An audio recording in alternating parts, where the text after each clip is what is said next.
Ya, kita akan lanjut untuk 5.2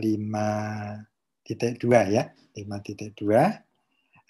Saya izin untuk share screen.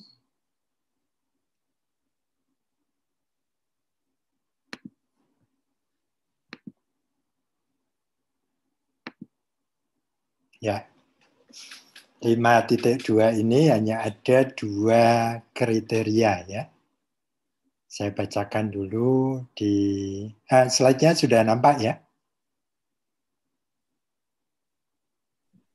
Mohon Nampak, Pak. ya, Sudah, Pak. sudah ya. Sudah, Pak. Baik. Ya, jadi saya bacakan standarnya dulu. 5.2 itu standarnya menyebutkan bahwa program manajemen risiko digunakan untuk melakukan identifikasi, analisis, dan penata laksanaan risiko untuk mengurangi cedera dan mengurangi risiko lain terhadap keselamatan pasien, staf, dan sasaran pelayanan UKM serta masyarakat. Kalau kita membaca standarnya ini cukup luas ya, baik bagi pasien, petugas, kemudian juga terhadap masyarakat. Kalau masyarakat itu tentunya juga terhadap lingkungan yang ada di masyarakat. Nah, ada 2 kriteria, 521, risiko dalam penyelenggaraan berbagai upaya puskesmas terhadap pengguna layanan keluarga masyarakat, petugas, dan lingkungan diidentifikasi, dianalisis, dan dilakukan penata laksanaannya. Pada 5.2.2, risiko dalam penyelenggaraan berbagai upaya puskesmas terhadap pengguna layanan keluarga. Sebentar ini. Oh ya, masyarakat, petugas, dan lingkungan yang telah diidentifikasi pada 521 itu harus ditindaklanjuti. Nah, kita lihat pada pokok pikiran ya. Pada pokok pikiran itu menjelaskan yang pertama pada 521 ya, menjelaskan bagaimana proses manajemen risiko itu dilakukan dengan memperhatikan komponen-komponen penting dari manajemen risiko. Mulai dari identifikasi risiko, prioritas risiko, pelaporan risiko, manajemen risiko, investigasi terhadap insiden, dan manajemen terkait dengan tuntutan atau klaim. Ini aspek legal ya. Kemudian identifikasi risiko terhadap kejadian atau insiden yang sudah terjadi didokumentasikan dalam register risiko, sedangkan risiko yang belum terjadi dan berpotensi menimbulkan kejadian atau insiden didokumentasikan pada identifikasi daftar potensi risiko. Jadi di pokok pikiran yang kedua ini kita mengenal ada 2 tool ya, register risiko dan identifikasi daftar potensi risiko. Nah, di penjelasan berikutnya, risiko-risiko itu terkait dengan manajemen, kemudian terkait dengan pelayanan UKP dan penunjang, dan pelayanan UKM. Register risiko dan identifikasi daftar potensi risiko ini menjadi dasar dalam penyusunan program manajemen risiko dan untuk membantu petugas puskesmas mengenal dan mewaspadai kemungkinan risiko dan akibatnya. Jadi manfaat register risiko dan identifikasi daftar potensi risiko itu ada 2. Yang pertama adalah sebagai dasar untuk penyusunan program manajemen risiko. Yang kedua adalah menjadi dasar bagi petugas. Itu kalau ditempatkan di suatu unit kerja, itu sudah memahami risiko-risiko yang mungkin terjadi terkait dengan pekerjaannya. Nah, elemen penilaiannya ini ada 2. Yang pertama adalah dilakukan identifikasi dan analisis risiko yang sudah terjadi dalam area KMP, UKM, UKPP yang dituangkan dalam register risiko. Saya kira ini teman-teman sudah paham ya untuk menyusun risk register.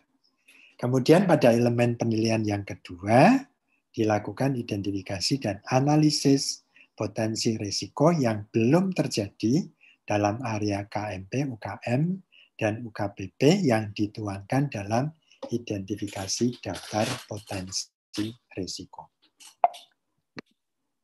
Nah, ini dua alat manajemen risiko yang harus digunakan ya. Yang pertama adalah risk register, yang kedua adalah identifikasi daftar potensi risiko yang mungkin terjadi. Nah, untuk pada waktu survei tidak cukup hanya melihat dua register ini, tapi mesti melihat bagaimana proses bahwa register tersebut bisa tersusun. Ya. Jadi kalau ada pertemuan-pertemuan, itu bisa ditunjukkan bukti-bukti yang ada. Kemudian untuk mengidentifikasi risiko yang pernah terjadi, itu juga dapat ditelusur dokumen-dokumen kejadian yang terkait dengan risiko. Ya, baik itu di manajerial, UKPP maupun UKM. Ini 521 saya kira mudah. Nah, 522 ini yang mungkin akan membuat kebingungan bagi kita. Ya. Nah, di 522 itu menyebutkan risiko dalam penyelenggaraan berbagai upaya puskesmas terhadap pengguna layanan, keluarga, masyarakat, petugas, dan lingkungan yang telah diidentifikasi itu dianalisis dan ditindaklanjuti. Kalau analisisnya itu kita bisa melihat pada form register risiko maupun daftar potensi risiko ya. Itu ada kolom analisis. Begitu juga rencana tindak lanjutnya. Tapi ketika ini kemudian dituangkan dalam program, nah ini menjadi pertanyaan kita bersama. Bagaimana menyusun programnya? Ya. Karena di sini ada dua pendapat. Manajemen risiko adalah bagian dari manajemen mutu, tapi ada juga yang mengatakan manajemen risiko itu memuat banyak risiko, baik itu yang ada pada mutu dan keselamatan pasien, pada PPI, pada manajemen fasilitas dan keamanan, dan sebagainya. Nanti kita lihat beberapa alternatif yang mungkin dilakukan oleh teman-teman di Puskesmas di dalam menyusun program manajemen risiko. Ini kuncinya pada penyusunan programnya ya. Kemudian yang kedua, pelaksanaan program manajemen risiko yang terdiri dari proses manajemen risiko berupa identifikasi, analisis, tata laksana risiko, dan monitoring perbaikannya untuk menentukan strategi reduksi dan mitigasi. Jadi proses pelaksanaannya ini juga mesti dimonitor ya, dan juga dievaluasi. Begitu juga bagaimana pelaksanaan tindak lanjut dari hasil monitoring maupun hasil evaluasi. Kemudian disebutkan satu alat atau metode analisis yang proaktif terhadap proses kritis dan berisiko tinggi adalah failure mode and effect analysis.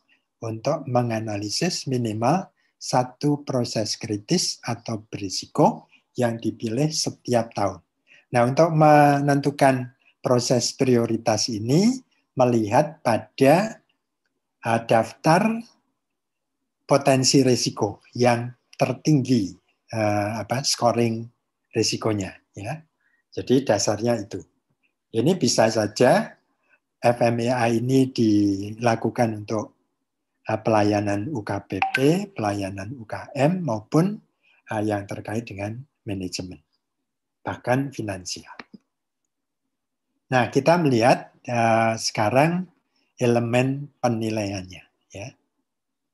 Yang pertama, program manajemen risiko disusun berdasar analisis kejadian yang sudah terjadi dan hasil identifikasi proses berisiko tinggi dan menjadi bagian terintegrasi dalam perencanaan puskesmas. Ini ada beberapa kata kunci, ya. Ini harus terintegrasi dalam perencanaan puskesmas, disusunnya berdasar register risiko dan berdasar hasil identifikasi proses berisiko tinggi. Jadi daftar risiko yang potensial terjadi. Ya. Itu catatan yang pertama untuk EP1. Nah, EP2 dilakukan tata laksana risiko. Jadi ini tindak lanjut terhadap hasil identifikasi tadi dan analisisnya ya, berupa strategi atau langkah-langkah untuk mereduksi dan memitigasi. Kemudian pelaksanaannya itu dipantau ya, yang terkait dengan kesehatan, keselamatan kerja, sarana prasarana dan infeksi. Kemudian ada pelaporan hasil pelaksanaan program dan tindak lanjutnya. Kemudian diminta di EP4 ada 1 FMEA untuk 1 proses. Nah, ini link kita mesti melihat di 511 EP1 yang tadi sudah dijelaskan oleh Mbak Ira ya. Kepala Puskesmas menetapkan program peningkatan mutu dan tim atau petugas yang diberi tanggung jawab untuk peningkatan mutu keselamatan pasien, manajemen risiko, dan PPI. Nah, ini kita bisa melihat alternatif yang pertama, program peningkatan mutu itu sendiri, kemudian keselamatan pasien, manajemen risiko, dan PPI, itu merupakan atau terintegrasi di dalam program peningkatan mutu puskesmas. Ya, ini saya gambarkan pada, nah ini, ya, jadi terintegrasi dalam program mutu. Jadi pada program mutu itu ada program mutu dan keselamatan pasien, program PPI, dan program manajemen risiko. Ya. Dan di dalam program manajemen risiko, karena risiko yang terkait dengan mutu dan keselamatan pasien mungkin sudah masuk di dalam program mutu dan keselamatan pasien, begitu juga risiko infeksi sudah masuk di dalam PPI, maka kita akan melihat menambahkan ini yang ada di dalam program manajemen risiko adalah yang belum masuk di dalam program mutu dan program PPI. Ya. Antara lain ini ada program MFK, program untuk mengelola risiko kesehatan masyarakat, risiko manajerial, risiko finansial, dan risiko yang lain. Nah, ini kita lihat dari konsep lingkup manajemen risiko. Ya. Ada yang terkait dengan pasien, terkait dengan clinical staff, terkait dengan non-clinical staff, terkait dengan fasilitas, terkait dengan finansial, dan risiko yang lain termasuk risiko manajerial. Dan juga risiko legal, ya, tuntutan hukum. Nah, alternatif yang kedua, kita menyusun sendiri nih program manajemen risiko. Nah, bagian dari program mutu dan keselamatan pasien yang isinya risiko itu kita tarik di dalam program manajemen risiko. Jadi dimasukkan lagi, meskipun itu ada pada program mutu dan keselamatan pasien. Begitu juga identifikasi risiko dan tindak lanjut risiko yang ada pada program PPI, ini kita masukkan di dalam program manajemen risiko terkait dengan PPI, ya. Kemudian begitu juga yang MFK. Nah, kemudian kita tambahkan ini yang terkait dengan kesehatan masyarakat, terkait risiko manajerial, finansial, dan legal. Ya. Ini menjadi satu program manajemen risiko. Overlapping tidak masalah. Ya. Atau alternatif yang ketiga. Ya. Karena di program mutu dan keselamatan pasien di dalamnya ada bagian tentang manajemen risiko. Begitu juga PPI dan juga MFK. Ya. Nah, kemudian baru kita tambahkan membuat program manajemen risiko yang terkait dengan kesehatan masyarakat dan program manajemen risiko yang terkait risiko manajerial, termasuk finansial dan risiko kalau terjadi tuntutan. Ya, jadi sebetulnya ada 3 pilihan ini yang bisa dilakukan. Ya. Mungkin nanti ada komentar Bapak Ibu sekalian, alternatif yang mana yang mungkin paling mudah dikerjakan oleh teman-teman di puskesmas dan paling efisien untuk penyusunan dokumen rencana programnya. Saya kembali ke ini ya, EP-nya. Nah, kita lihat tadi, kemudian yang EP yang kedua ya. EP yang kedua itu bukti-bukti tata laksananya ya. Bukti-bukti pelaksanaan dari program-program yang sudah program kegiatan yang sudah disusun pada EP1. Nah, ini kita mesti cek, bisa observasi sebetulnya ya, tapi bisa juga kita melihat dari dokumen dan kita lakukan wawancara bagaimana tindak lanjut dari pelaksanaan, bagaimana pelaksanaan program, apakah sesuai dengan rencana yang disusun. Jadi kuncinya sebetulnya pada 522 itu adalah penyusunan programnya ya. Kalau kemudian tata laksananya bagaimana, dan di EP3 itu bagaimana pelaporan hasil dari program manajemen risiko tadi, dan juga kalau ada masalah bagaimana tindak lanjutnya. Baru yang keempat ini menyusun FMEA ya. Saya kira Bapak Ibu sekalian sudah mempelajari ya bagaimana menyusun FMEA. Hanya pada pelatihan yang dulu itu FMEA diarahkan untuk pelayanan klinis ya, tapi pada standar ya standar revisi ini FMEA bisa untuk pelayanan UKM, bahkan bisa untuk pelayanan manajerial. Ya, saya kira itu untuk 5.2. Terima kasih. Wassalamualaikum warahmatullahi wabarakatuh.